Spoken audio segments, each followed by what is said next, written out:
Que le Seigneur vous bénisse richement. C'est un grand privilège. euh, je m'excuse, je disais que le Seigneur vous bénisse richement. C'est un grand privilège pour moi de me tenir encore devant vous ce matin pour partager ensemble la parole de Dieu. Partout où vous êtes nombreux à vous connecter, et ceux qui ne sont pas encore connectés comme d'habitude, Frère Narcisse et Rhonda peuvent déjà envoyer des messages à tout le monde et se connecter massivement, envoyer des liens. C'est ça l'évangélisation du temps de la fin. Ne vous occupez pas de sa réaction, de ce que l'autre va faire. Ce n'est pas ton problème. Ton problème, c'est d'être capable d'évangéliser. Pendant que tu es là, tu peux faire partager déjà le lien avec une de tes connaissances. Faites-le quand vous êtes là, vous tentez de suivre. Et Dieu vous bénira toujours. On a beaucoup de témoignages. On a beaucoup de témoignages là, des frères qui distribuent les liens.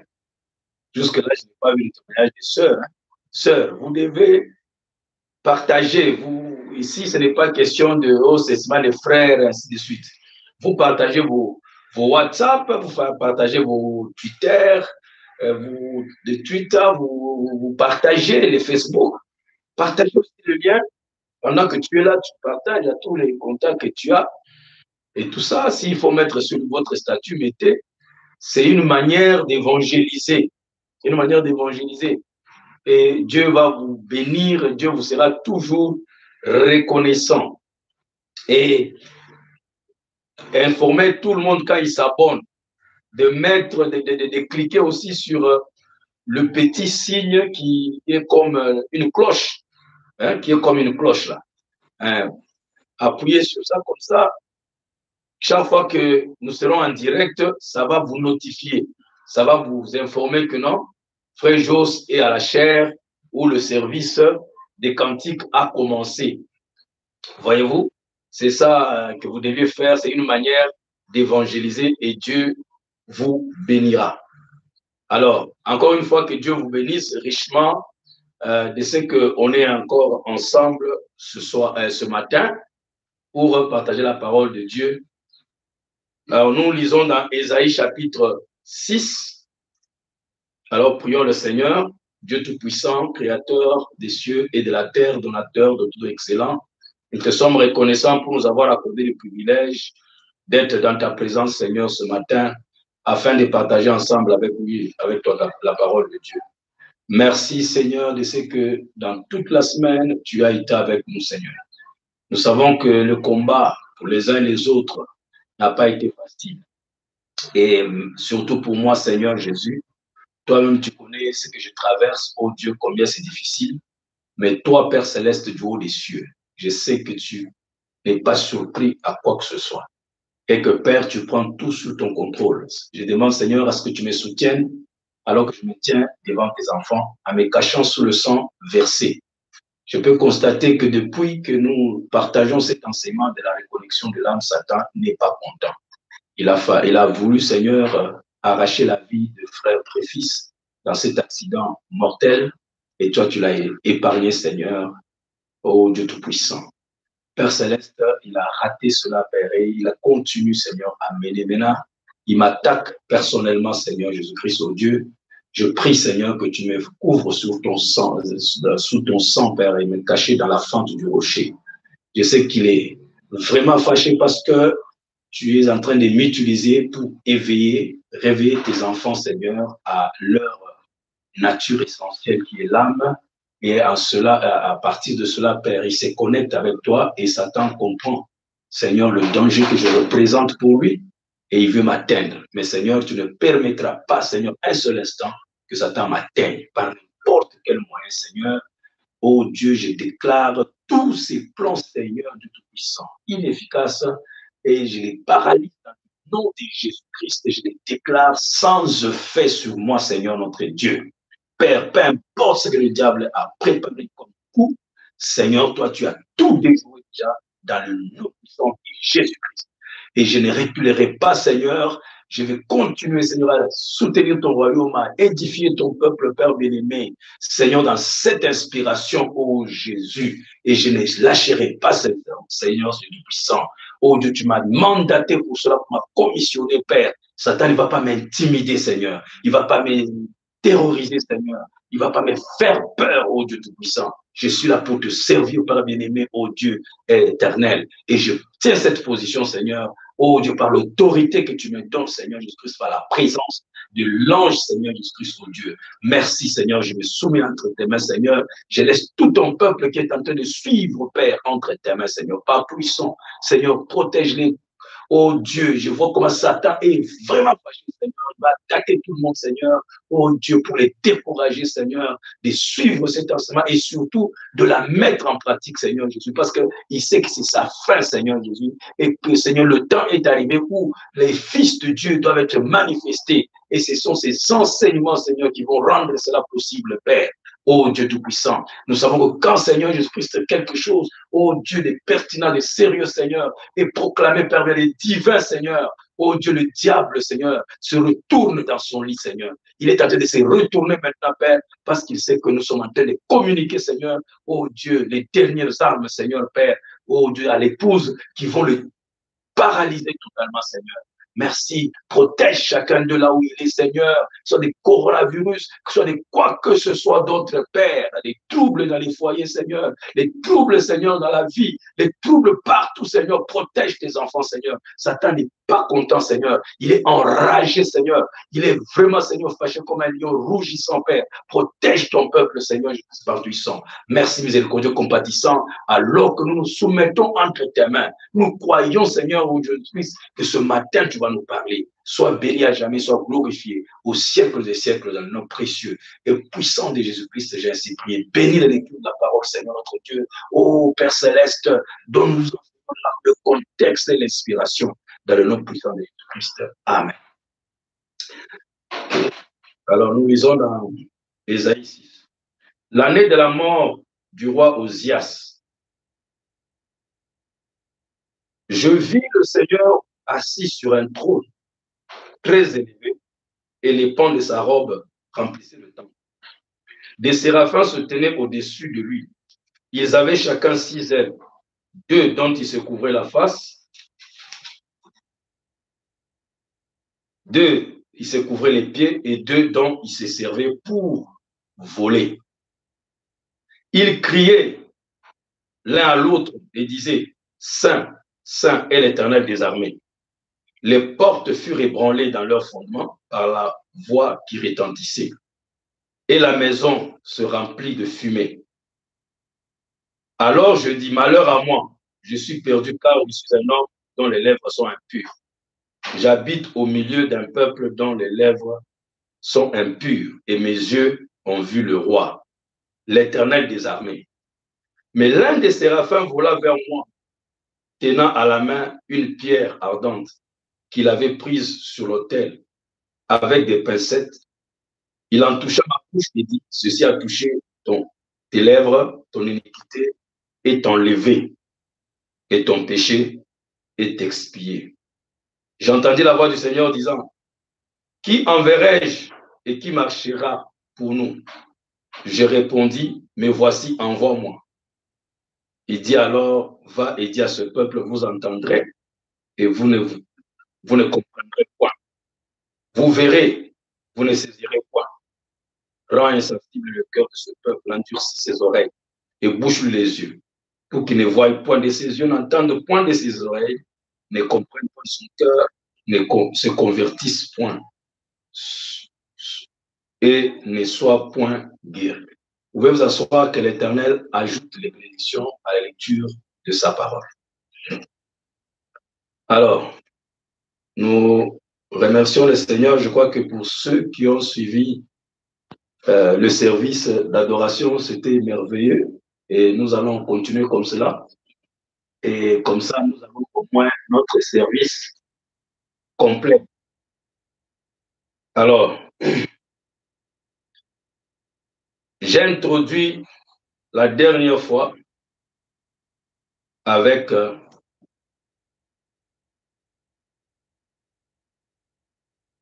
un point très capital sur lequel nous allons travailler ou que nous allons exploiter ces jours-ci.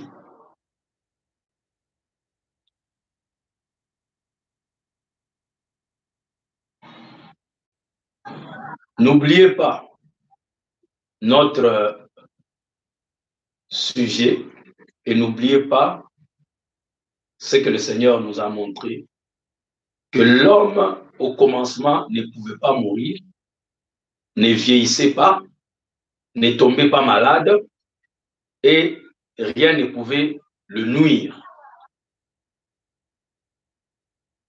Pourquoi? Parce qu'il était à tout moment dans la présence de Dieu. Et nous avons vu que cette présence de Dieu est très capitale alors. Si cette présence de Dieu gardait Adam sans mourir, dont nous en avons besoin aussi pour ne pas mourir.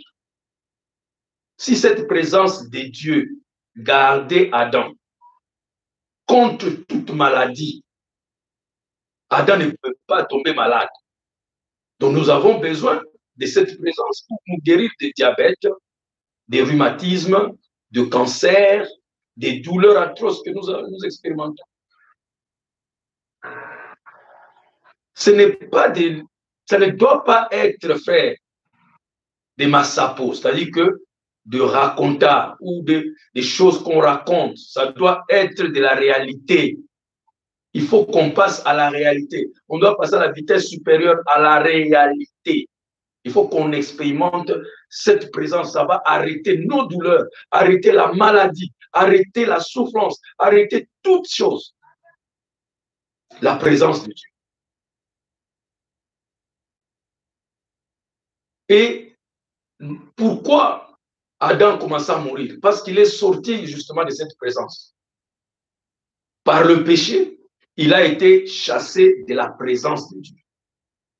Mais comme Dieu avait créé l'homme pour vivre dans sa présence, donc Dieu ne peut pas rester tranquille. Et il a commencé à suivre cet homme pour le ramener dans sa présence. Et il a commencé à le montrer au travers des types jusqu'à ce qu'arriva Jésus-Christ, qui incarnait en permanence la présence de Dieu. Et on a vu comment la vie de cet homme était victorieuse, merveilleuse, puissante. Alors, Jésus a déclaré Dieu sur la terre. Pas seulement qu'il a fait ça, il a payé le prix maintenant pour que cet homme revienne dans cette présence. Et c'est ce qu'il a réalisé à la Pentecôte, quand le Saint-Esprit descend, c'était la présence de Dieu est revenue vers l'homme. Donc le Saint-Esprit est la première évidence de la présence de Dieu dans l'homme. Et il fallait que maintenant, petit à petit, l'homme soit rétabli dans toute la totalité. Pas seulement que ce soit au niveau de l'Église, mais que ce soit vraiment dans la vie comme on était au jardin d'Éden. Et il fallait repartir maintenant dans les âges de l'Église, ramenant l'homme maintenant dans l'effectivité de cette présence de Dieu, dans la réalité. Et quand on arrive à la fin du temps, Dieu nous envoie un prophète avec un ministère particulier. Et il nous dit que son ministère est différent de tous les autres ministères. Son ministère, c'est pour déclarer la présence de Dieu sur la terre, ramener l'homme à cette conscience de la présence de Dieu. C'est ça le ministère de Malachie 4. Et c'est ça qu'il a démontré dans tout son ministère. Et maintenant, quand il a démontré cela, il n'a pas seulement, il a aussi maintenant commencé à ramener l'homme à cette conscience de la présence de Dieu. Et c'est en commençant, en examinant de près la manière qu'il était en train de nous ramener dans cette conscience de la présence de Dieu, que nous avons vu que La première chose qui nous permet de reconnaître la présence de Dieu, c'est un sentiment de crainte, de révérence, un sentiment de saint respect, une crainte révérentielle, un respect profond. Ça, c'est un des signes capital qui montre que vous êtes dans la présence de Dieu. Vous devez être animé d'un sentiment de crainte respectueuse. C'est tout un respect mêlé à une crainte. Laquelle crainte n'est pas la peur, que tu as peur que Dieu va te tuer, Dieu va te détruire. Non, non. C'est que tu crains de lui déplaire. Tu crains de faire quelque chose qui va aller à l'encontre de sa volonté. Donc, et nous avons vu, le respect, c'est quoi? C'est un sentiment de considération, de stime. Vous estimez Dieu au-dessus de tout. Vous estimez Dieu. Quand tu estimes quelqu'un, donc vous lui portez attention et vous l'estimez, vous le valorisez. Vous le prenez avec des valeurs, vous montrez que vous lui prêtez attention, ça vous intéresse et que vraiment. Donc, quand tu fais ça, tu reconnais la présence. Et quand je vous ai montré que nous, les êtres humains, nous avons été créés de sorte que nous aimons qu'on nous prête attention. Nous voulons nous sentir aimés. Et c'est ça. Et quand tu considères que tu lui prêtes ton attention, la personne se sent valorisée. Donc, le premier sentiment qui vient sur vous, c'est la valorisation. Donc, vous donnez de la valeur. Si Dieu n'a pas une seule valeur vis-à-vis de toi, malgré que je vais te parler de la présence, ça va entrer ici, ça va sortir ici. Mais quand tu découvres, surtout dans une expérience personnelle, l'importance de la présence de Dieu, tu y donneras de la valeur. Tout ce qui a de la valeur dans votre vie, c'est ça qui est important. Tout ce qui est important, vous lui accordez de la considération et vous y apportez votre attention. Vous y apportez tous les soins possibles.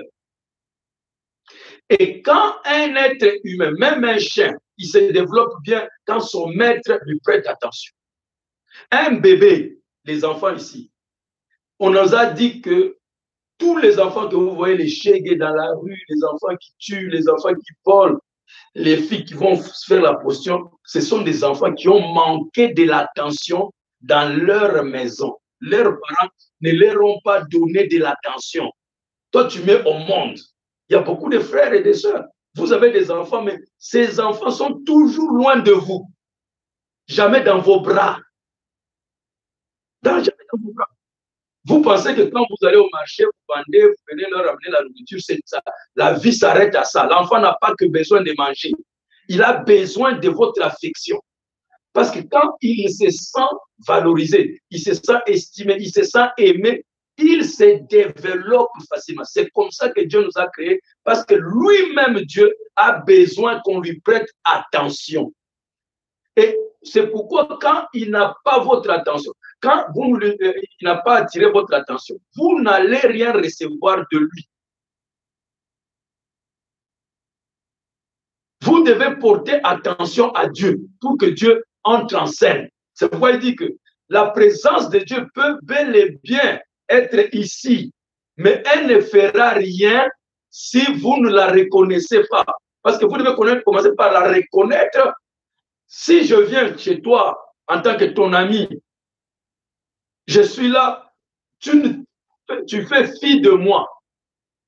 Je te salue, bonjour. Et tu sens que tu n'y mets pas du temps. Tu n'y mets pas de tout ton toi, de ton être. Je vais sentir que tu me négliges. Tu me négliges et je vais me sentir froissé. Je suis venu lui rendre visite, mais voilà comment il me traite. Je n'ai pas d'importance vis-à-vis de lui. Je ne lui donne pas. Je ne représente pas beaucoup pour lui. Parce que vous ne porterez attention qu'à ce qui vous importe le plus. Vous portez beaucoup attention à l'argent. Parce que pour vous, l'argent, la majorité d'entre nous, l'argent, c'est la chose principale. On a tout réduit à l'argent. La vie s'est réduite à l'argent. Alors que c'est faux, ce n'est pas vrai. Alors on y prête beaucoup de temps, beaucoup de notre occupation, c'est tourne autour de l'argent.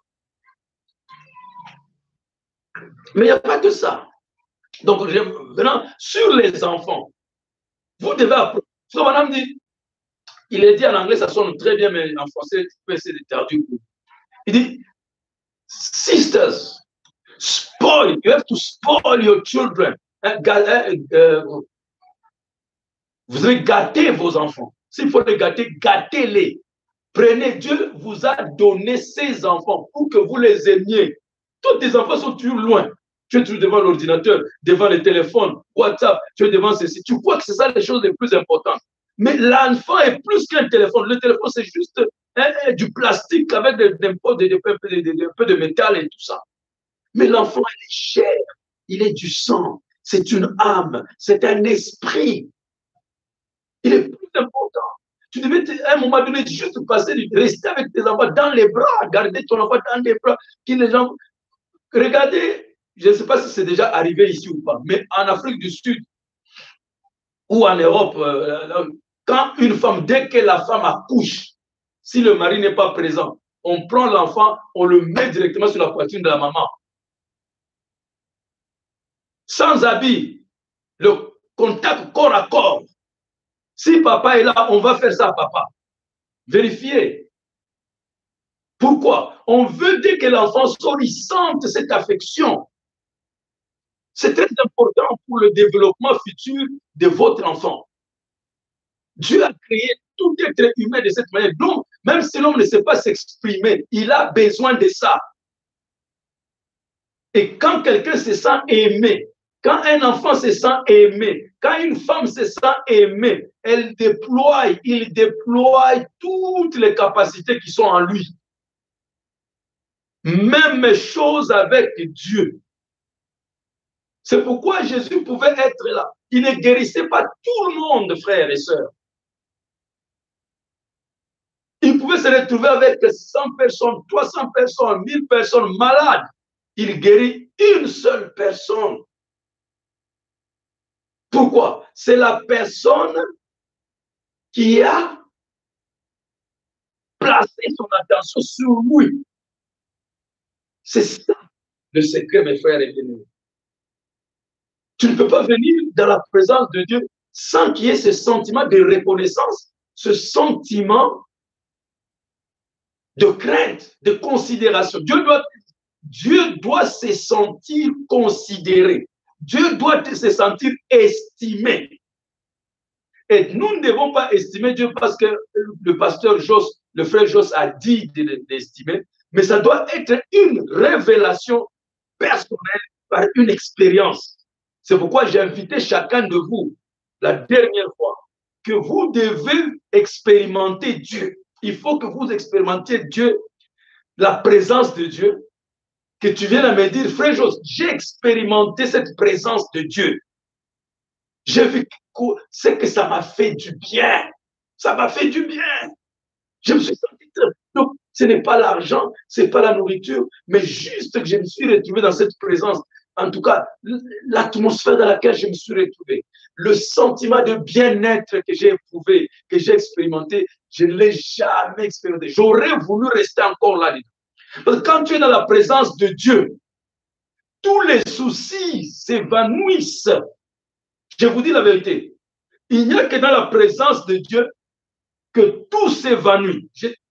Je vais arriver doucement. Retenez, c'est très important. Je vais vous enseigner ça. Il y a des choses, même les douleurs dans la présence de Dieu disparaissent. Pas que c'est quelque chose de loin, ça est là.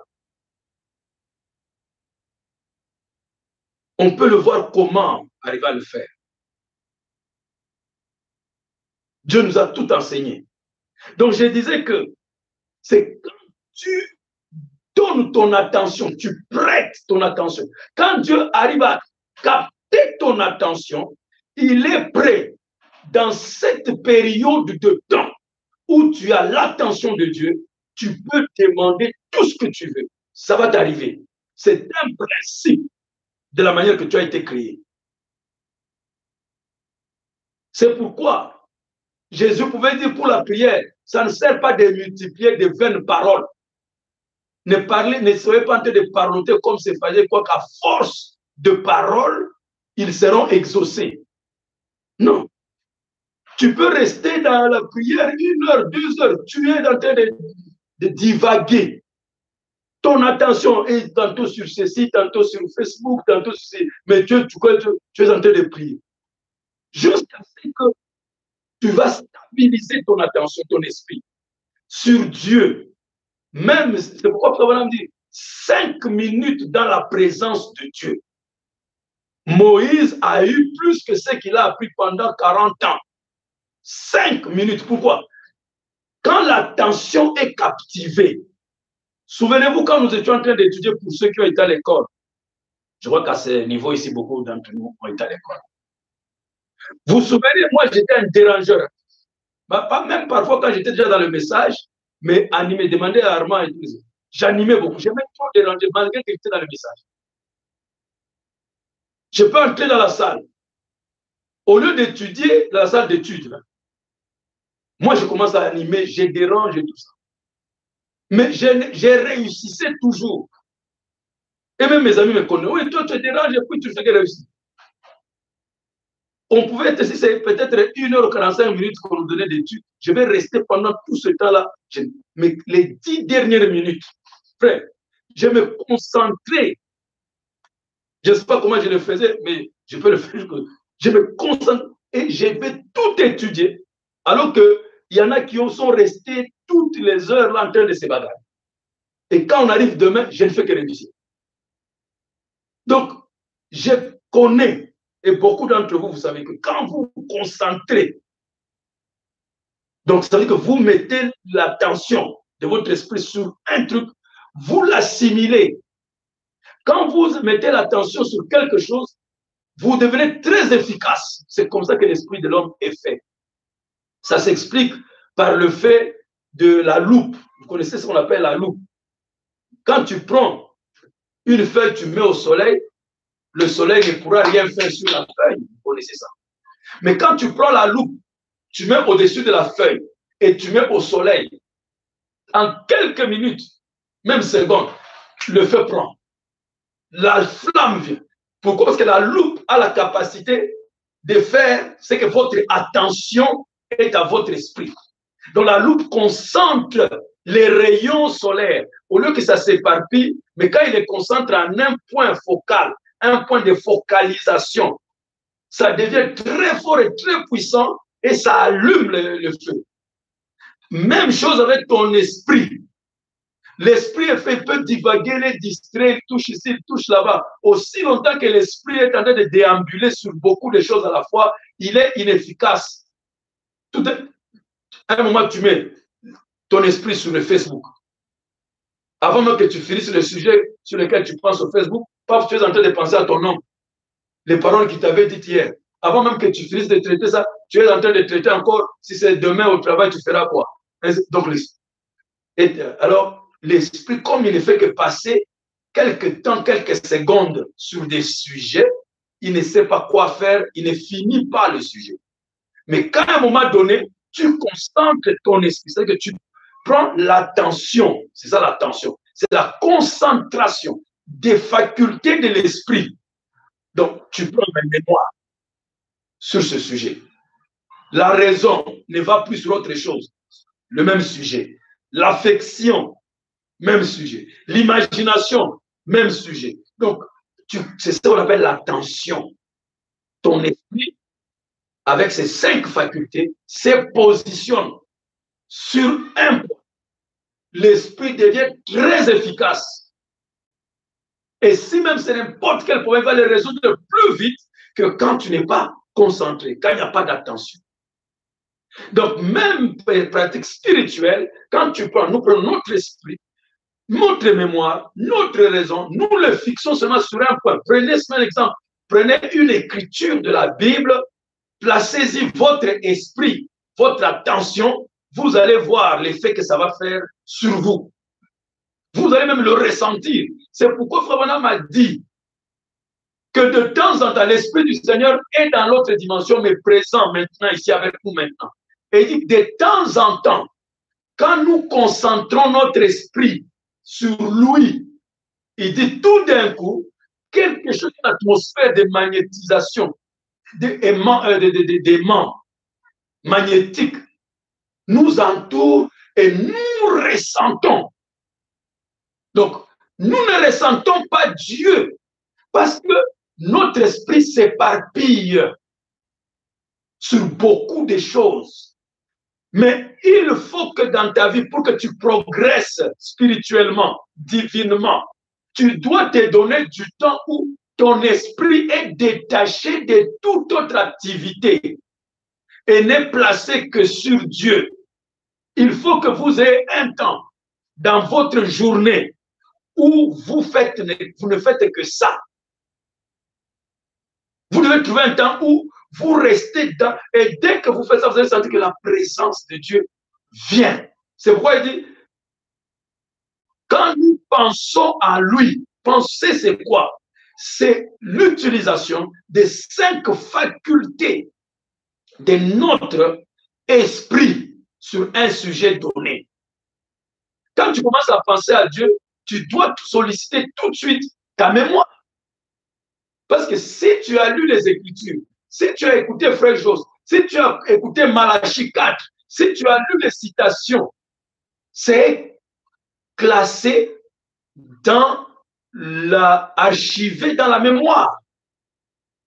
Alors, si tu commences à penser à Dieu, qu'est-ce que tu fais?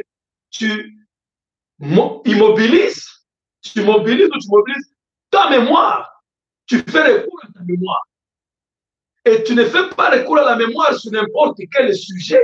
Tu fais recours à la mémoire au sujet de la parole de Dieu. Donc, tu demandes à ta mémoire de fouiller dans son tiroir les sujets que tu veux traiter sur Dieu. Supposons que tu veux penser sur la bonté, les bontés de l'Éternel. Et tu connais les Écritures que tu as lues. Ou tu veux méditer sur la foi, ou sur la puissance, ou sur la guérison. Voyez-vous?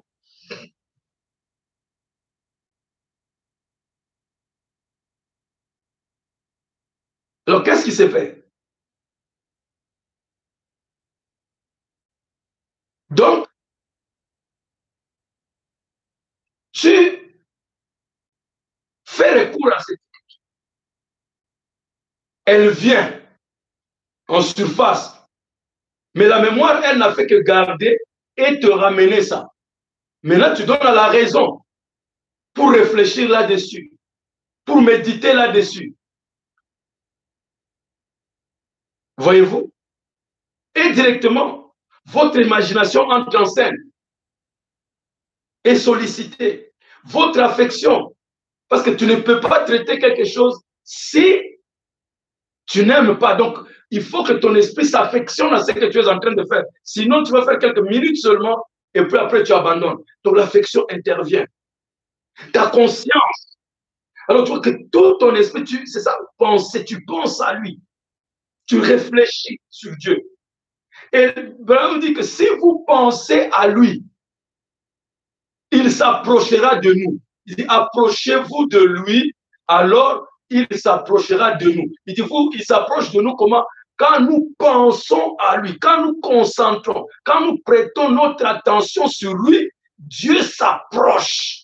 Pourquoi Dieu est très loin de nous? C'est parce que nous ne pensons pas beaucoup sur lui. Nous pensons sur autre chose.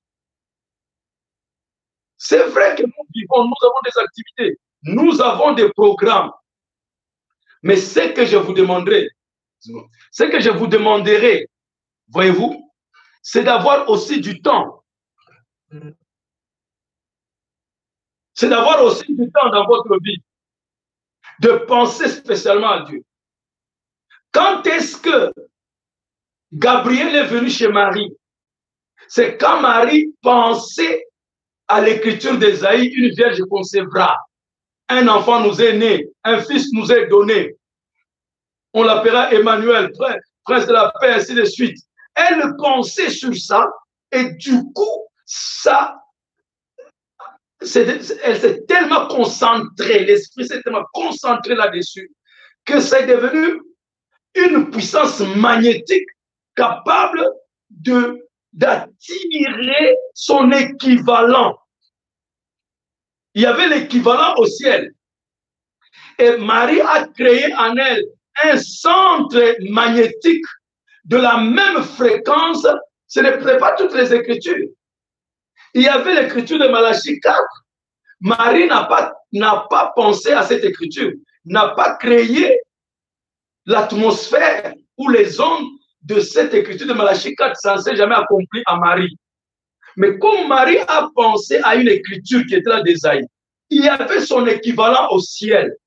Et elle était devenue maintenant un centre magnétique de la même fréquence qui existait. Parmi toutes les écritures qui étaient là, une a été aimantée.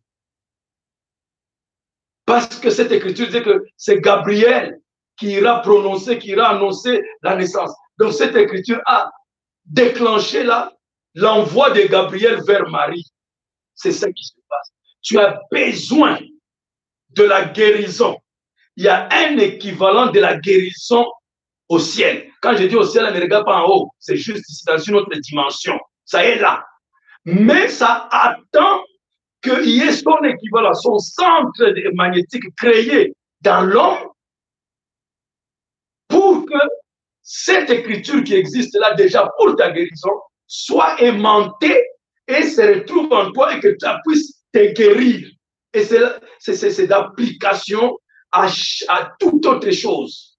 Santé, résolution des problèmes, victoire sur le péché, salut, Saint-Esprit, tout existe de la même manière, mais ça ne peut pas être attiré que par un centre. Ça peut être s'il n'y a pas un centre magnétique créé de ce côté ici, où le prophète dit, de temps en temps, quand nous y pensons, mon frère, ma soeur, même si tu es venu, on t'a invité aujourd'hui, tu es en train de m'écouter pour la première fois, tu n'as pas besoin d'être croyant dans mon église pour vivre, bénéficier de ce que je suis en train de te donner comme principe. Applique ça, tu n'as pas besoin de venir à mon église, mais ça peut te profiter. Tel que vous avez des problèmes avec vos enfants, non? Dans la maison, ou avec votre femme, ou avec vos parents. Vous pouvez résoudre ces problèmes-là parce qu'à chaque problème, il y a une solution. À chaque problème, il y a une solution. Et cette solution a besoin d'un centre magnétique qui est créé dans un être humain. Et cet être humain, comment crée-t-il ce centre magnétique qui attire tout ce qui lui ressemble? C'est par la pensée, l'attention, la concentration, des capacités de la pensée sur quelque chose attire l'équivalent de cette chose-là. C'est comme ça que Jésus était né. Une vierge a lu la parole qui parlait d'une vierge. Il y en avait beaucoup de vierges, des milliers de vierges. Mais aucune de ces vierges n'a donné naissance à Jésus. Mais une seule qui y pensait tellement, qui a apporté toute son attention, a attiré Gabriel et elle est devenue la mère terrestre de Jésus-Christ. Et toi aussi, tout ce dont à quoi tu veux donner naissance, tu peux être la mère, tu peux produire. Tu as besoin de la paix. La paix existe, mais elle a besoin de pensées correspondantes en toi, des pensées stabilisées, stables, pas éparpillées, de concentrer. Si tu peux te concentrer sur ça, ça va attirer la paix vers toi. Tu as besoin de la joie. Tu es privé de joie. Tu veux vraiment expérimenter la joie. Si tu crées des pensées jusqu'à des sentiments de joie en toi, ça va attirer ça et ça va se démontrer dans ta vie. Tu peux, frère bien-aimé et sœur, tu as besoin de la guérison, n'importe quelle guérison. Concentre tes pensées. C'est le meilleur des médicaments que je peux te communiquer aujourd'hui. Je ne te dis pas de ne pas prendre les médicaments de l'hôpital. C'est qu'il y a une bonne chose, tu peux toujours les prendre. Mais le vrai médicament, le vrai médicament, c'est ce que je te dis. Si tu peux concentrer ta pensée sur ta santé, sur ta guérison, ton corps est capable d'avoir des instructions divines pour produire le médicament à partir de ton propre corps, un médicament inoffensif qui ne peut pas te nuire, un médicament bio, il te guérit et il t'ajoute la santé. Pas que tu prends les antibiotiques, ils te guérissent, ils te rongent encore, ils te laissent encore une tare de maladie. Non, ton corps peut recevoir des instructions du ciel pour se guérir, pour te guérir. Je suis l'Éternel qui te guérit de toutes tes maladies. Tu n'as pas besoin d'aller à l'église pour bénéficier des bienfaits de Dieu. C'est ton esprit. Tout ce qui vous arrive, c'est l'état de votre esprit, c'est les qualités de vos pensées, c'est les qualités de vos sentiments. Vous n'êtes pas délivré parce que vous entretenez des pensées de non-délivrance, les pensées de l'esclavagisme du péché, les pensées, vous entretenez les pensées du diable. Si tu ne fais que regarder la pornographie, tu ne fais que regarder les choses sales, comment peux-tu t'attendre? Qu'est-ce que tu vas attirer en toi? Tu vas attirer ces esprits-là, tu vas attirer ces choses-là. Mais si tu penses seulement à Dieu, tu penses que tu vas attirer aussi Dieu en toi et tu auras toujours une vie victorieuse. Et ça se fait par l'attention. L'attention. Et c'est pourquoi les premiers effets, les premiers éléments qui apparaissent quand tu appelles dans la présence de Dieu, c'est d'abord ce qui te fait savoir que tu es en train, qui te donne accès à la présence de Dieu, qui te dit aussi que tu es dans la présence de Dieu, c'est quand tu commences à expérimenter la crainte. Frère, les gens viennent à l'église, les pasteurs prêchent, les prédicateurs prêchent, les gens servent le Seigneur, mais ils n'ont pas la crainte de Dieu.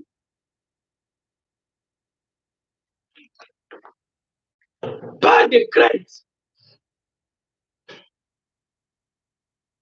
Il peut être en train de servir Dieu, mais il se souille avec les filles, avec les femmes. Les gens ne craignent pas Dieu. Et même les présidents en abusent en fait, parce qu'ils n'ont pas la crainte de Dieu, n'ont pas le respect de Dieu. Vous venez à l'église, mais vous ne craignez pas Dieu, vous ne lui portez pas considération, estime, parce que votre attention n'est pas sur Dieu. Et c'est les équivalents de ce que vous développez en vous, qui vous arrive et qui se manifeste dans votre vie. C'est pourquoi la première chose, c'est d'abord votre attention que Dieu a besoin. Qui commence par la crainte. Parce que dès que tu commences à craindre, c'est que tu commences à mettre ton esprit, tu le rends attentif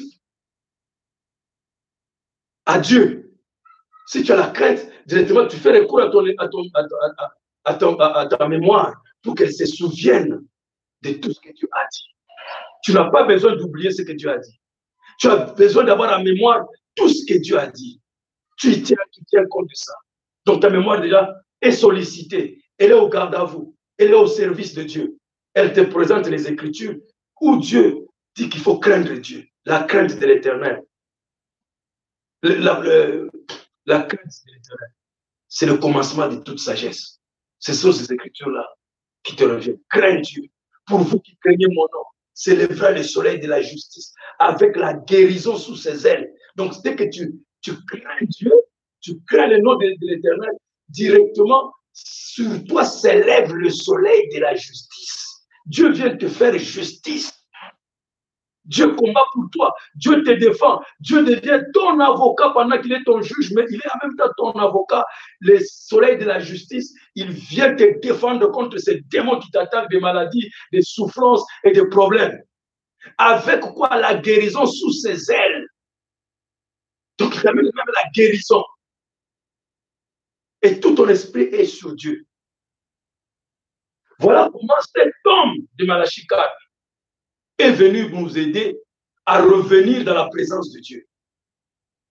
Donc, la présence de Dieu exige que notre intention soit sur lui dans cette considération-là. C'est pourquoi il dit, mon ministère n'est pas basé sur un contact avec l'individu. Ne vous fatiguez pas avec moi, je reviens sur les mêmes citations parce que je sais que ce n'est pas le fait de connaître, mais c'est d'abord de vivre ça, d'incorporer ça, d'intérioriser ça, d'incarner ça en nous. C'est ça qui est important. Nous connaissons la citation qui est là. Vous la connaissez, mais est-ce qu'elle est intériorisée? Est-elle intériorisée? Nous connaissons beaucoup de citations non intériorisées. Voyez-vous? Mais nous avons besoin de les intérioriser, que ça devienne une partie de nous. Mon ministère n'est pas basé sur un contact avec l'individu, il est basé sur la présence. Pour que les gens croient. Donc la présence de Dieu. C'est ça son ministère. Et c'est ça qu'il fait. Il dit, c'est quoi le sentiment que tu as là? C'est un sentiment de crainte, de saint respect. Et ce que crée ça, c'est la présence de Dieu.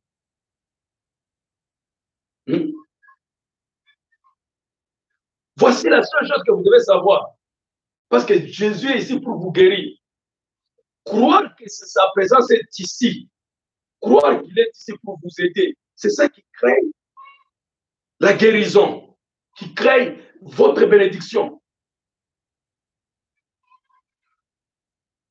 Vous avez déjà été guéri, mais il s'agit de reconnaître la présence. Vous voyez ce que je suis en train de vous dire? Donc, quand vous reconnaissez sa présence, comme dans le cas de Marie, vous mettez votre esprit, concentrez votre esprit, vous commencez à sentir. Quand Marie est en train de tellement penser sur cette écriture, elle a senti tout d'un coup une atmosphère l'envelopper, un sentiment bizarre, étrange, de crainte. Et pendant ce temps, ses pensées sont bien concentrées sur Ésaïe. Et avant qu'elle se rende compte, tout d'un coup, une lumière s'établit devant elle et de cette lumière sort un homme. Voyez-vous, ça peut arriver aujourd'hui avec toi. Tu peux le faire. Commence à nettoyer tes pensées. Commence à diminuer un peu le temps de rester seulement sur les réseaux sociaux. Accorde à Dieu du temps où tu restes sans être dérangé. Tu fermes le téléphone. Tu t'écartes là. Si tu peux dire à ton époux, non, non, je m'en fais un peu. Laisse-moi un peu du temps. Hein, ne me dérange pas. Si on me cherche, dis que je pourrais les rejoindre après. Sœur, la même chose toi aussi. Donne-toi du temps où tu restes concentré. Quand tu vas rester là, ça ne sera pas facile. Satan viendra, il va commencer à te donner des idées à faire. Mais bats-toi. Ça ne viendra pas en un jour. Mais ça va se passer si tu restes là et au fur et à mesure, tu t'exerces là-dedans. C'est un exercice. Tu verras à un moment donné, tu vas t'habituer. Tu pourras même plus besoin, tu n'auras même plus besoin d'avoir un endroit. Tu peux te le faire en public, en lieu public, tu peux te concentrer, tu peux prêter ton attention sur Dieu et entrer dans la présence de Dieu pendant que tu es au milieu des gens. Mais il faut commencer.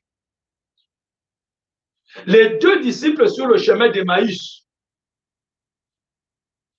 ils avaient beaucoup de choses à discuter. C'était des charpentiers, comme la majorité d'entre eux, c'était des charpentiers. Ils avaient des business. Ils avaient des choses qui se passaient comme nous tous aujourd'hui. Nous sommes sur la politique. Il y avait aussi beaucoup de choses. Mais ici, ils ont tellement été touchés qu'ils ont plus concentré leurs pensées sur l'événement moderne qui venait de se dérouler. C'était la mort de leur Seigneur, de leur maître. Ils ont choisi de penser plutôt sur le maître.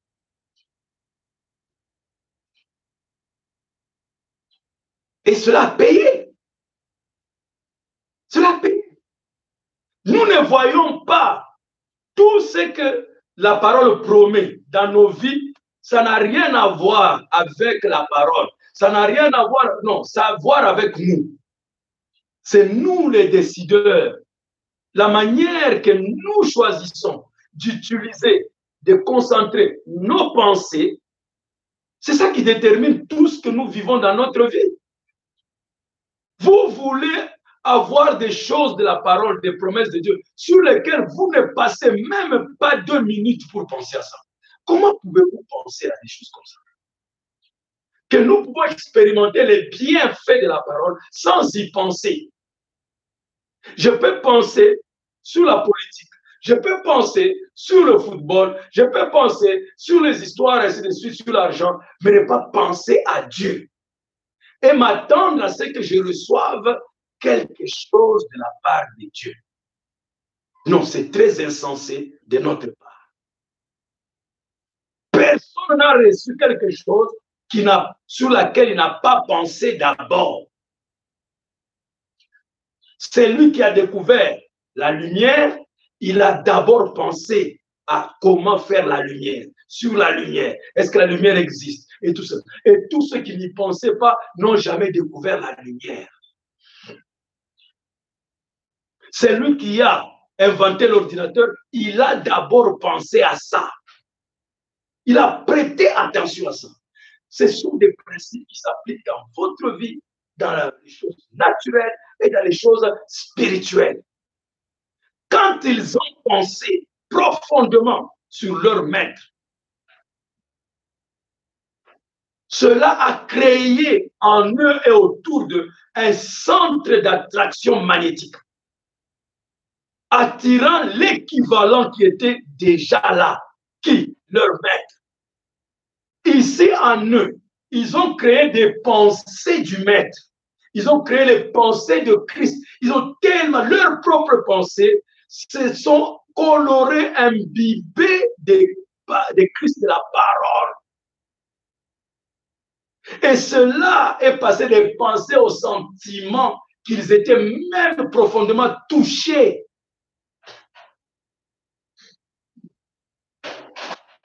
Et cela déclencha ce centre magnétique et commença à attirer le maître qui s'approcha et marcha avec eux pendant près de 6 heures en train de leur expliquer les Écritures pour les aider à comprendre que ce qu'ils venaient de vivre là, ça devait être comme ça. C'était dans la parole, c'était prévu. Pourquoi? Ils ont pensé à lui et ils ont attiré lui. Moïse n'est jamais né dans chaque famille d'Israël. Donc, eux tous, ils savaient que Dieu leur enverrait un libérateur. Ça ne suffit pas de savoir que Dieu t'a béni. Ça ne suffit pas de savoir que l'Éternel est avec toi. Tu ne craindras aucun mal. Ça ne suffit pas de savoir que vous imposerez les mains aux malades, les malades seront guéris. Ça ne suffit pas d'être informé. Mais il faut, après avoir été informé, s'y intéresser. Y donner de la considération.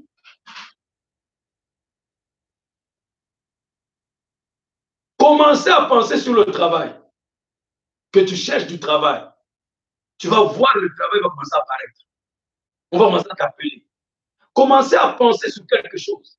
Vous allez voir tout de suite que cette chose-là va vous apparaître. Moi, j'expérimente ça à tout moment. Tout moment. Dès que j'ai même à penser sur un sujet, quand je m'inspire d'un sujet, dès que j'y mets, je commence à me concentrer là-dessus. Tout de suite, Dieu commence à me donner des inspirations. Parfois, les mêmes versets, les mêmes citations que je lisais, tout ça, mais Dieu me fait ressortir ça, ça apparaît. Oh, alors que c'était toujours là. La citation n'a pas été ajoutée dans la brochure. Le verset n'a pas été ajouté dans la brochure et dans la Bible. Mais c'est mon attention. Dieu agit comme ça. Quand nous lui prêtons attention, il vient vers nous. C'est pourquoi, mes frères, avec le principe que je vais te donner tout de suite, tu peux transformer ta vie. Purifie tes pensées. N'accepte plus d'abandonner tes pensées à n'importe quelle sorte de pensée qui te traverse. Il y a beaucoup de pensées qui te traversent. Pourquoi? Parce que Satan sait que s'il te laisse calme, tu réaliseras beaucoup de choses dans ta vie. Et pour ce faire, il doit t'occuper à des choses inutiles à ta vie. Et tu vas y passer plus de temps. Et tu n'auras rien. Mais disciplinons-nous maintenant. Discipline-toi. De temps en temps, Branham dit, quand nous nous concentrons sur lui, il dit, une atmosphère commence à nous envahir. Il dit, c'est la preuve, c'est l'évidence de sa résurrection, qu'il est ressuscité. Donc, Christ est ici. Ne cherchez pas ce qu'on le photographie avec des appareils pour voir que ça... Non, non, non. Chacun peut expérimenter Christ. Le secret, concentre tes pensées sur lui. Ça sera un combat. Mais tu as été créé pour ça. C'est ton droit d'aînesse. Quand je dis droit d'aînesse, c'est un droit, une capacité que tu as par naissance. Un enfant, son droit d'aînesse, c'est marcher, parler, regarder, voir. Du fait qu'il est né, la naissance lui donne de droit les yeux, les oreilles, la bouche. C'est ça le droit de naissance. Et toi, le fait que tu es un fils de Dieu, une fille de Dieu, c'est de ton droit de ressentir Dieu. Et la seule chose que tu peux faire, c'est concentrer tes pensées, ton esprit, ce qu'on appelle l'attention. Dès que tu te mets à penser à lui, tu te concentres sur lui, tu vas sentir Dieu présent. Je crois que chacun va le faire. Chercher l'écriture. Frère William dit que c'est quand il était dans la forêt, fatigué, appuyé contre l'arbre, alors qu'il n'arrivait pas à trouver des écureuils ce jour-là, qu'il s'est mis pour se reposer à l'ombre d'un arbre, qu'il a commencé à dire, bon, comme je me repose, laisse-moi méditer sur Dieu. Et l'écriture qui lui est venue à l'esprit, la mémoire lui a fait remonter. C'est par là, à cette montagne. Tout ce que vous dites, tu dis à cette montagne, déplace-toi de là. Et que vous ne doutez pas dans votre cœur. Et croyez que ce que vous dites, vous l'aurez. Donc, frère, cette montagne va se déplacer. Il a commencé à penser, c'est quand il a commencé à concentrer sa pensée sur cette écriture. Voyez-vous que c'est là la voie. Donc, il a créé en lui un centre d'attraction magnétique qui a touché le trône. Et l'équivalent qui était là est venu. Et la voix lui a dit, tu sais que tu peux le faire, toi-même tu peux faire, tu peux créer même. Il dit, quoi? Créer, c'est pas possible. Il dit, si tu peux, essaye maintenant. Il dit, qu'est-ce que je vais créer? Il dit, oh, mais tu n'as pas eu de juillet. Donc, quand tu vois que tu fais quelque chose, ça n'arrive pas. Tu n'arrives pas à garder ton juillet ou ton argent que tu as de faire. Ne te fâche pas. Peut-être Dieu veut te faire expérimenter quelque chose de plus que ce que tu as toujours expérimenté à la manière de gagner ton argent. Oh, j'ai fait tel machin, on ne m'a pas payé. Ne te fâche pas.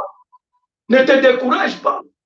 Si le prophète s'était plaint, oh Dieu, pourquoi tu ne m'as pas donné aujourd'hui les écureuils vraiment? Et moi, je suis ton prophète. Tu sais que je ne rate jamais. Mais pourquoi tu me fais ça? Il n'allait pas expérimenter ça. Donc, ne vous plaignez jamais quand les choses ne marchent pas. Dieu peut-être veut te faire expérimenter quelque chose que tu n'as jamais expérimenté jusqu'à ce jour, du surnaturel. Mais tu n'as pas l'âne. Donc tu peux créer un écureuil et puis le tuer. Voilà comment le prophète est arrivé à créer.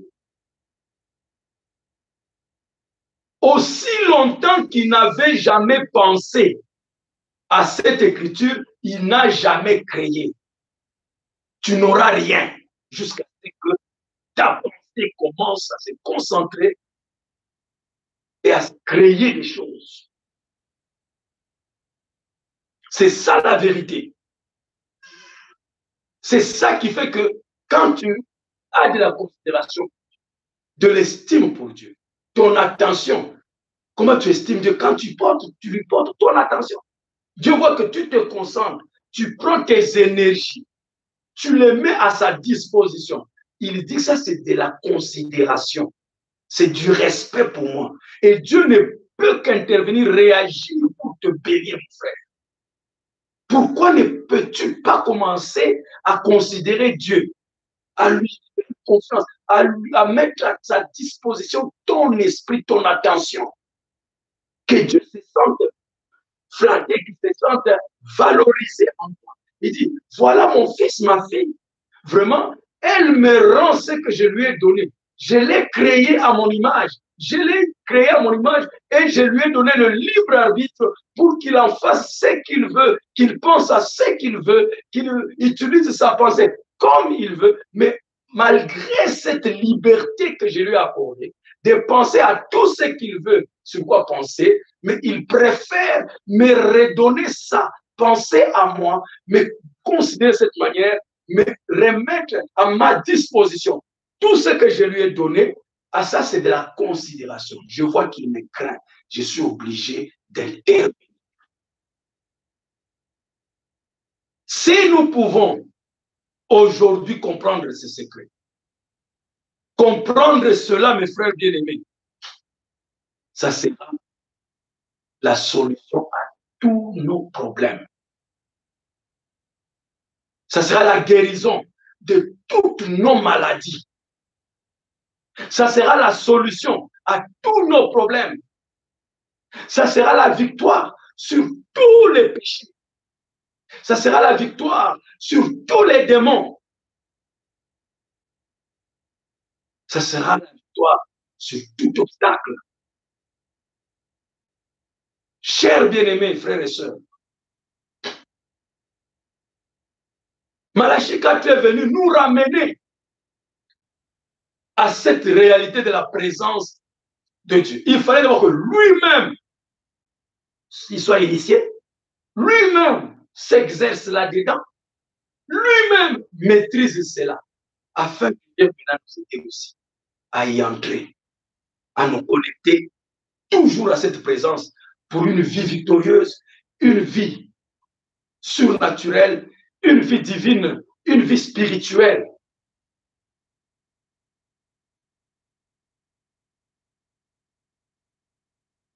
Donc, c'était le premier point qui nous introduisait dans la présence de Dieu.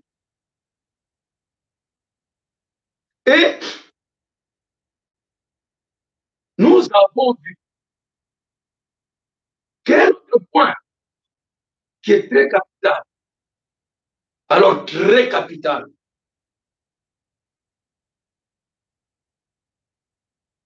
Je reviendrai sur ce point.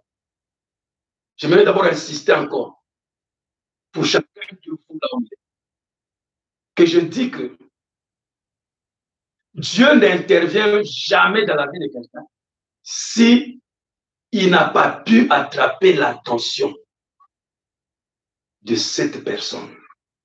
C'est-à-dire la concentration des facultés de son esprit, des capacités de son esprit. Quelles capacités sont la raison, l'affection, l'imagination, la mémoire, la conscience?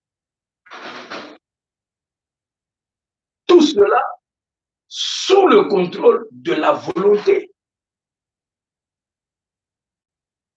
Et toute personne qui a eu quelque chose de la part de Dieu dans sa vie, il a appliqué la concentration de son esprit. Donc l'attention, il a mis son attention.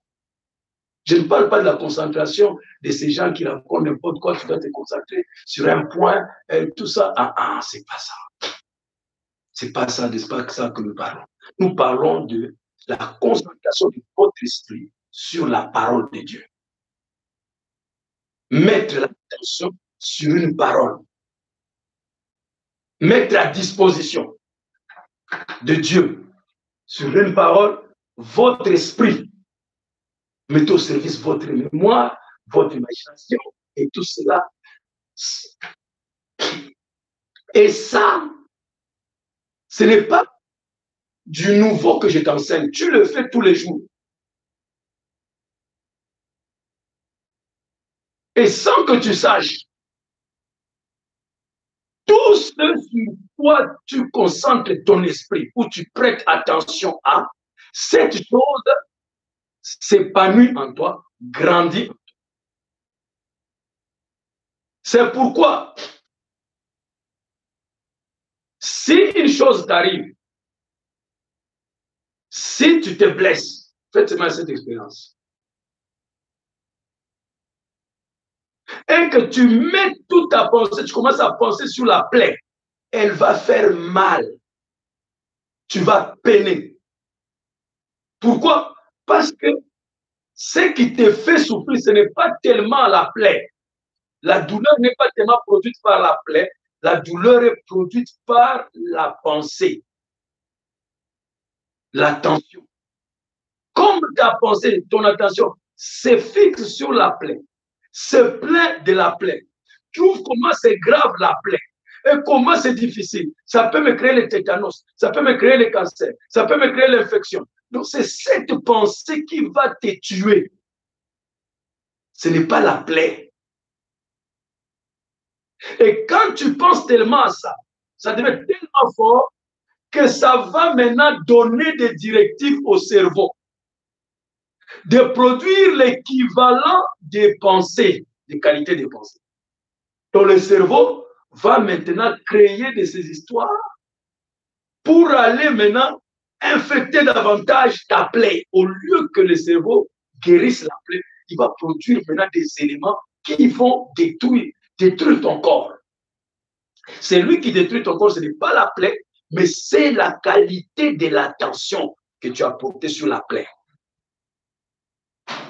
Et vous êtes déjà arrivé, vous voyagez.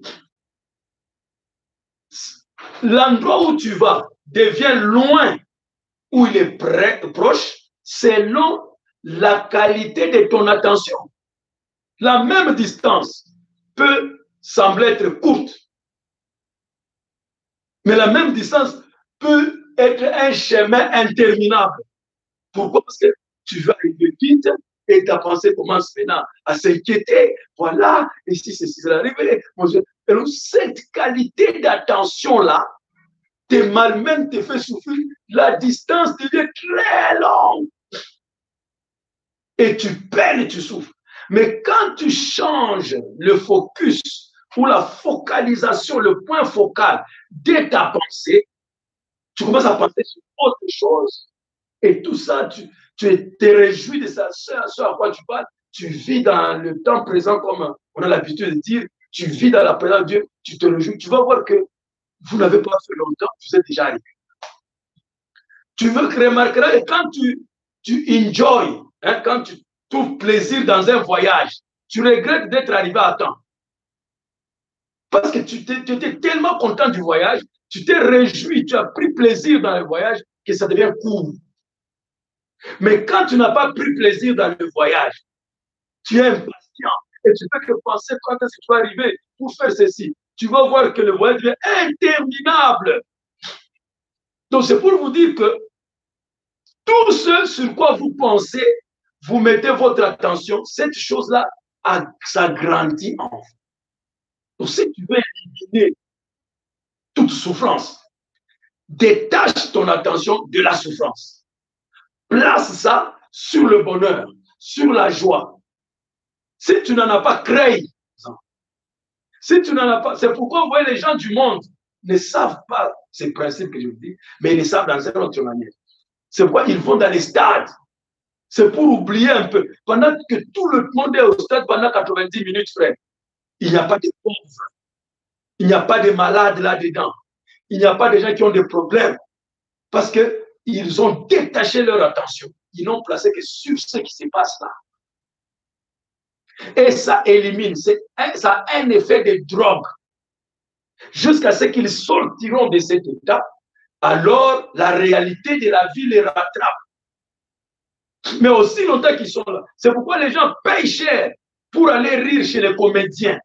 Les comédiens leur créent cette atmosphère, déplacent leur attention sur d'autres choses et ils s'oublient pendant un temps leurs souffrances, leurs problèmes, leurs difficultés.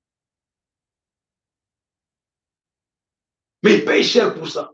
Mais sauf que ça n'a pas une durée perpétuelle ou longue. Et ils sont obligés de revenir encore prochainement. Mais ici, Dieu nous a donné quelque chose d'éternel. Un royaume qui ne peut être ébranlé.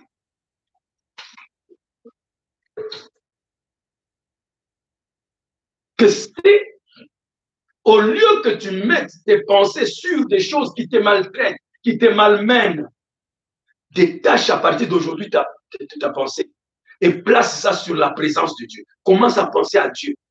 Tu vas voir que tout de suite, toutes ces autres choses vont s'évanouir, disparaître devant toi. C'est ce qui s'est passé avec Pierre. Quand Pierre avait été dans la barque, ses yeux étaient quoi sur quoi? Sur les vagues. Et plus les yeux étaient sur les vagues, plus les vagues entraient dans la barque et tout, jusqu'à ce qu'ils vont voir Jésus. Leur attention a été un peu détachée des vagues. Et il est passé sur un phénomène encore qui apparaît là, plus bizarre que les vagues. Et pendant ce temps-là, l'effet des vagues est fini. L'effet des vagues est fini, mais là, c'est l'effet Jésus qui est là. Et directement, Pierre dit, ah, si c'est toi, Seigneur. Parce qu'ils ont commencé à crier, oh, fantôme, ah, oh, pourquoi Jésus nous a laissés seuls? Mais là, voyez, il dit, ne craignez point, c'est moi. Et Pierre prend son courage, ah, Seigneur, si c'est toi, laisse-moi marcher sur l'eau, vers toi.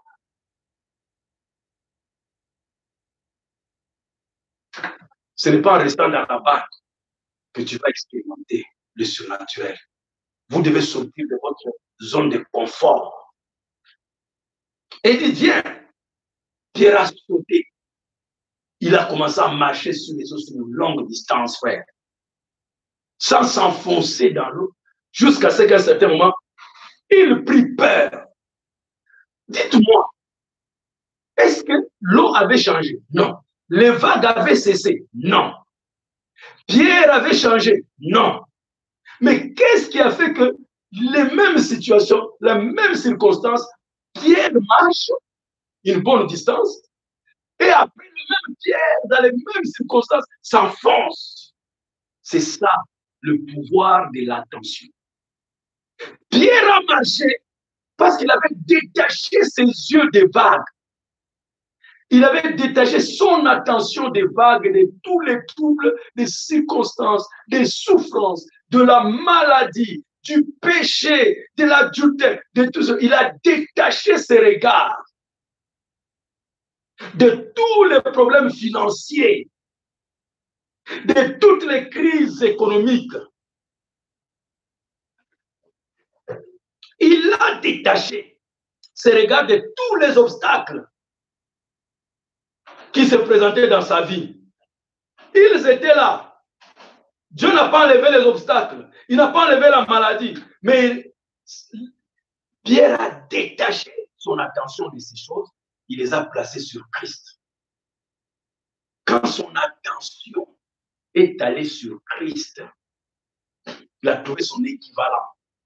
Pierre a marché sur les mêmes circonstances qu'il a intimidé, qu'il est terrorisé, qu'il affaiblissait, qu'il les détruisait. Toi aussi, frère, si tu peux détacher ton attention sur les choses qui te dérangent, sur toutes les difficultés que tu traverses, sur le péché. Vous péchez parce que vous ne pensez qu'à ça. Détachez un peu votre attention, placez ça sur les Écritures, méditez, pensez. Vous allez voir que la pensée de l'homme n'est faite que penser sur une seule chose. Donc, ça veut dire que la pensée ne peut loger qu'une seule chose. Jamais votre pensée logera une chose et son contraire à la fois. Ce n'est pas possible. Vous n'êtes pas fait comme ça. Vous êtes un homme de choix, soit le bien, soit le mal. Le bien et le mal ne peuvent pas habiter ensemble. Quand votre choix se porte sur le bien, le mal disparaît sur le champ. Quand votre choix se porte sur le mal, tout de suite le bien disparaît. Et comme ce qui vient dans votre pensée est le résultat, conséquence de votre choix, donc votre pensée non plus ne peut pas loger une chose et son contraire. Tu ne peux pas être malade et en bonne santé au même moment. Dans votre pensée, non. Si votre pensée est sur la maladie, la guérison vous quitte. Si dans votre pensée, vous pensez à votre douleur, à votre maladie, à ce que tu traverses, la guérison t'a quitté. Le corps peut mal faire, peut être en train de souffrir, mais tu tiens dans ta pensée seulement la bonne santé, la guérison. Le corps va obéir à la qualité de ta pensée. Et la douleur va disparaître, la guérison va s'établir. Mais ce n'est pas facile, c'est un combat. C'est pourquoi le diable amène beaucoup de choses. Beaucoup de choses. Des douleurs, des difficultés. Tout ça, c'est pour faire quoi? C'est pour t'affaiblir, pour te suggérer d'autres pensées, des pensées de la maladie. C'est un combat. C'est la manière que Satan... Ce n'est pas tellement le corps qu'il veut rester dans le corps, non. Il veut atteindre ta pensée. Il sait que comme tu entretiens les pensées de guérison, s'il ne te souille pas avec les pensées des maladies, toi, tu vas guérir. Satan sait ça. Il sait que tu vas guérir. C'est pourquoi il est obligé d'augmenter un peu la douleur. Il augmente un peu ceci pour que ta pensée change en ce que lui, il veut que tu sois. Et dès que ta pensée reçoit la pensée de la douleur, voyez-vous, directement, tu deviens malade. Directement, la douleur te visite. En fait, c'est ce que Satan est en train de chercher. C'est ce que Satan est en train de chercher. Mais il sait très bien que la qualité de ta vie dépend de la qualité de ton attention. Donc, c'est pourquoi, mes frères, je voulais insister que le premier signe quand on entre dans la présence de Dieu, c'était la crainte respectueuse.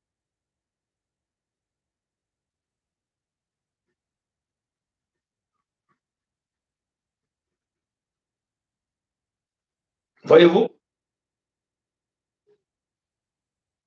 Voilà, mes frères.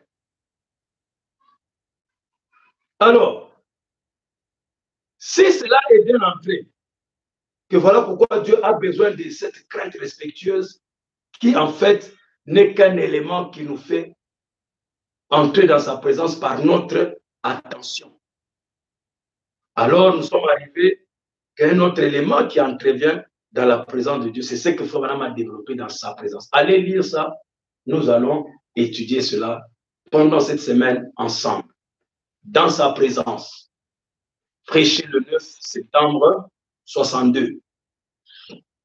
Prêché le 9 septembre 62.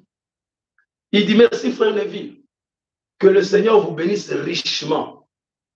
Et bonsoir mes amis. C'est un grand privilège d'être ici à nouveau ce soir et de ressentir la présence intarissable de notre Seigneur. Oh, merveilleux. J'aime ça. C'est un grand privilège d'être ici, mes frères. Je sais que c'est un grand privilège d'être ici ce soir, nous on peut dire cet après-midi, et de ressentir la présence intarissable de Dieu.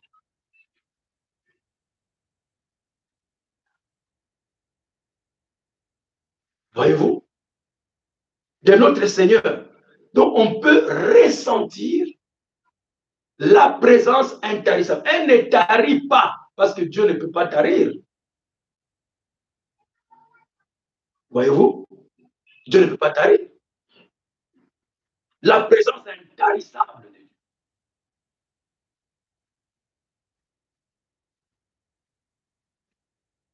Je vous avais dit que la présence de Dieu, on la ressent. Et cette prédication, il a utilisé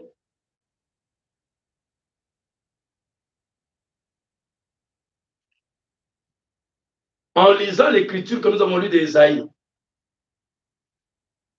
Et il dit que le Seigneur bénisse sa parole. Je pense que c'est une écriture très saisissante. On voit que dans la présence de Dieu, les hommes se reconnaissent comme étant pécheurs. Là où tu es assis,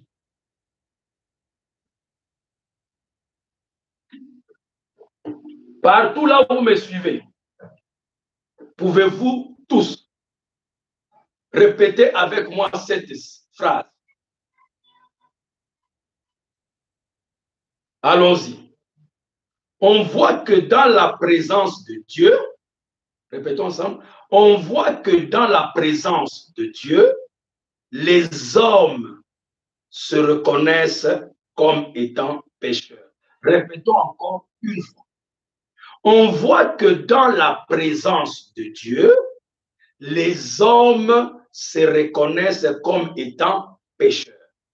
Pour la dernière fois, on voit que dans la présence de Dieu, les hommes se reconnaissent comme étant pécheurs. Maintenant, je vais demander à ce que nous changions la phrase. Pas que nous allons ajouter à la citation, mais nous voulons la personnaliser. Je vais dire ceci. Je vois que dans la présence de Dieu, Joseph Loubanza doit se reconnaître comme un pécheur, comme étant pécheur. Je reprends. Je vois que dans la présence de Dieu, Joseph Loubanza doit se reconnaître comme étant pécheur. Alors chacun va remplacer les X par la valeur. Et la valeur, c'est toi. Donc, lisons ensemble. Je vois que dans la présence de Dieu, Joseph Loubanza, toi tu mets ton nom, Joseph Loubanza, doit se reconnaître comme étant pécheur. Répétons encore. Je vois que dans la présence de Dieu, Joseph Loubanza doit se reconnaître comme étant pécheur. Applaudissons le Seigneur. Donc, nous applaudissons pour cette révélation. Quand tu ne te sens pas pécheur, tu n'es pas dans la présence de Dieu. Oubliez ça.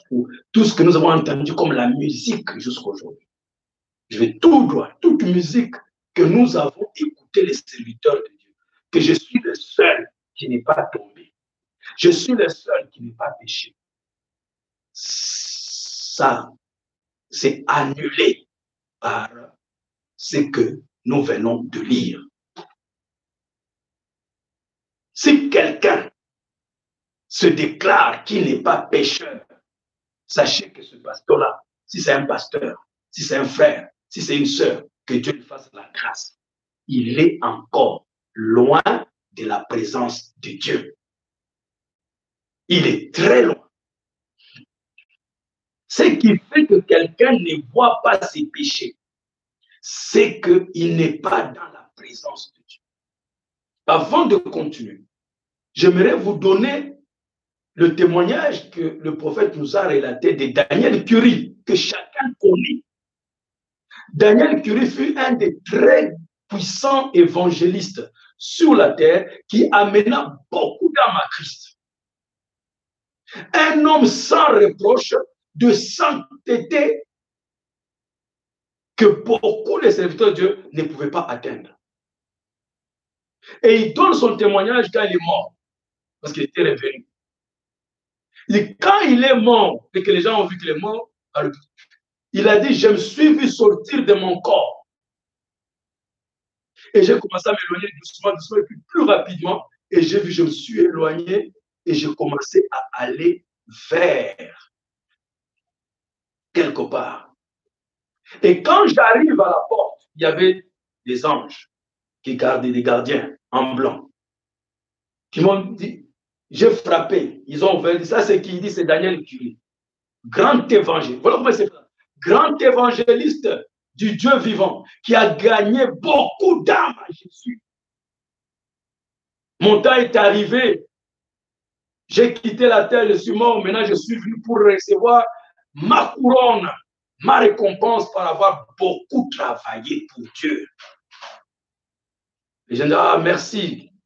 Nous vous souhaitons la bienvenue, mais nous devons vérifier votre nom dans le livre. Ils ont commencé à tourner les pages. Ils ont tourné les pages. Ils sont arrivés sur la lettre D. Ils ont regardé les Daniel Cécile, Daniel Cox, Daniel Johnny, Daniel. On n'arrive pas à... Mais il n'y a pas de Daniel ici. Comment? Non, monsieur Ange, mais vous vous êtes trompé. Réalisez bien. Ça ne peut pas manquer. Je suis connu sur toute la terre. Les œuvres que moi j'ai faites, oh là, réalisez bien, réalisez s'il vous plaît. Ils ont réélit rien. Ils ont réélit rien. Oh, comment ça? Il dit, on ne sait pas expliquer. Nous, on nous a seulement réuni le livre. On fait entrer seulement ceux qui sont là. Ceux qui ne sont pas là. Mais je fais comment? Il dit, la seule chose qui te reste, tu peux aller faire recours au trône blanc. Et quand il dit, OK, comme c'est la seule chose qui me reste. Donc, déjà, il était désemparé. Tout l'orgueil qu'il avait des grands évangélistes et attendre une couronne. Donc, Daniel Curie était saint jusqu'à ce qu'il arrive là. Du quoi? Et tout d'un coup, il a été pris par un autre truc jusqu'au trône. Et là, quand il arrive, la voix tombe. Ça, c'est que Daniel Curie. Et c'est quand il est dans cette lumière. Il dit, quand il va dans cette lumière, elle était tellement étincelante, tellement forte, tellement claire, que même les toutes petites taches qui étaient, tout était maintenant magnifié. Il commence à trembler. Il commence à trembler. Et Daniel Curie, oui Seigneur, est-ce que tu étais correct sur la terre? Non. Oh, mais tu as dit tout à l'heure, grand serviteur de Dieu, grand évangéliste, n'as-tu jamais menti? Si, j'ai beaucoup menti. Je me souviens avoir beaucoup menti. Même quand j'ai prêché, j'ai menti encore. Même du haut de la chair, parfois les mensonges tombaient. N'as-tu jamais pris quelque chose de quelqu'un? Ah si, je me souviens. Mais comment il ne voyait pas? Quand il était là, il n'a jamais vu ces choses. On voit que dans la présence de Dieu, les hommes se reconnaissent comme étant des pécheurs.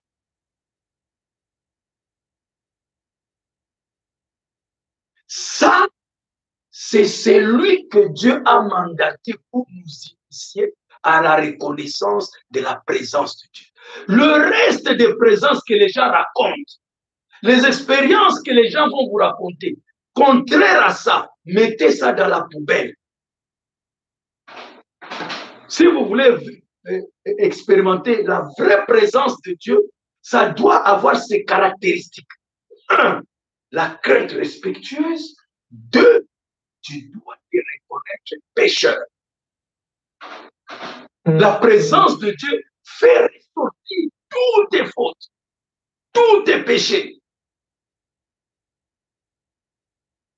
Quand quelqu'un ne veut pas se repentir, il s'éloigne, il est loin de la présence de Dieu. Quand on voit quelqu'un touché, il commence à pleurer, il veut se repentir, sachez que ne lui fermez pas la porte.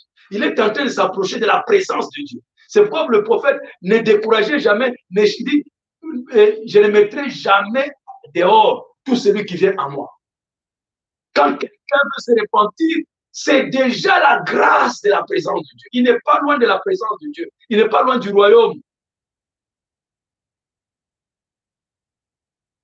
Mais Satan a amené son armée pour vous faire honte, vous dire que si vous êtes des pécheurs, vous méritez d'être ridiculisés, méprisés, et on crée une classe de gens saints. Et c'est pourquoi aujourd'hui, les gens qu'on présente comme des saints, tout le monde veut les envier, tout le monde veut être...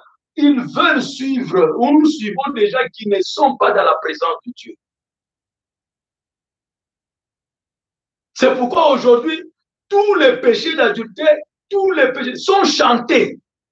Et les gens qui commettent sont ridiculisés. C'est pour leur fermer la possibilité de se repentir, afin qu'ils restent en dehors de la présence de Dieu.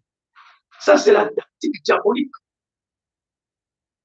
Quand le pasteur va dire que je suis le meilleur pasteur, alors les brebis se sentent gonflés, orgueilleux que nous avons le meilleur pasteur, nous avons ceci. Ah, leur pasteur, lui, il commet adultère. Leur pasteur, lui, il est un pécheur. Leur pasteur, lui. Alors, les croyants se sentent consolés dans leur conscience.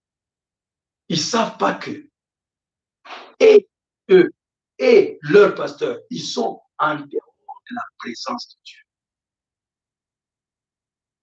Cette église-là que vous attaquez, ce monsieur-là que vous attaquez, quand quelqu'un se sent déjà touché, honteux de ce qu'il fait, de son péché, c'est ça la présence de Dieu. Il n'y a que la présence de Dieu qui fait ça. Daniel Curie a cessé d'être un grand évangéliste. Votre pasteur aussi. Le pasteur aussi qui se vend, cessera un de ces jours, il va cesser d'être un saint. Le trône l'attend. Il peut être saint devant vous ici. Il peut être saint devant nous ici. Il peut être quelqu'un qui n'a jamais péché, commis adultère devant nous ici. Mais devant le trône, il ne peut pas échapper. Il ne va pas échapper. Vous n'échapperez pas. On voit que dans la présence de Dieu, les hommes se reconnaissent comme étant pécheurs. On se sent peut-être à la hauteur. Partout où l'on va, on se sent à la hauteur. Partout où on va, on se sent à la hauteur. Partout où on va, et on s'estime être de bonnes personnes. Mais quand on entre dans la présence de Dieu, alors on voit combien l'on est petit. Ah, ça c'est la deuxième caractéristique de la présence de Dieu. C'est être humble, petit. C'est reconnaître un pécheur. C'est reconnaître un pécheur. Si Dieu ne te fait pas la grâce de te reconnaître un pécheur, c'est malheureux pour toi. C'est malheureux. Tu es loin de la présence de Dieu. Tu es très loin, en fait. C'est regrettable. Je vais terminer par ce que nous allons continuer le soir. On se sent peut-être à la hauteur partout où l'on va. Et on s'estime être de bonnes personnes. Mais quand on entre dans la présence de Dieu, alors on voit combien l'on est petit. Que Dieu vous bénisse jusqu'à ce qu'on se retrouve ce soir. À partir de 19 heures juste. Soyez connectés.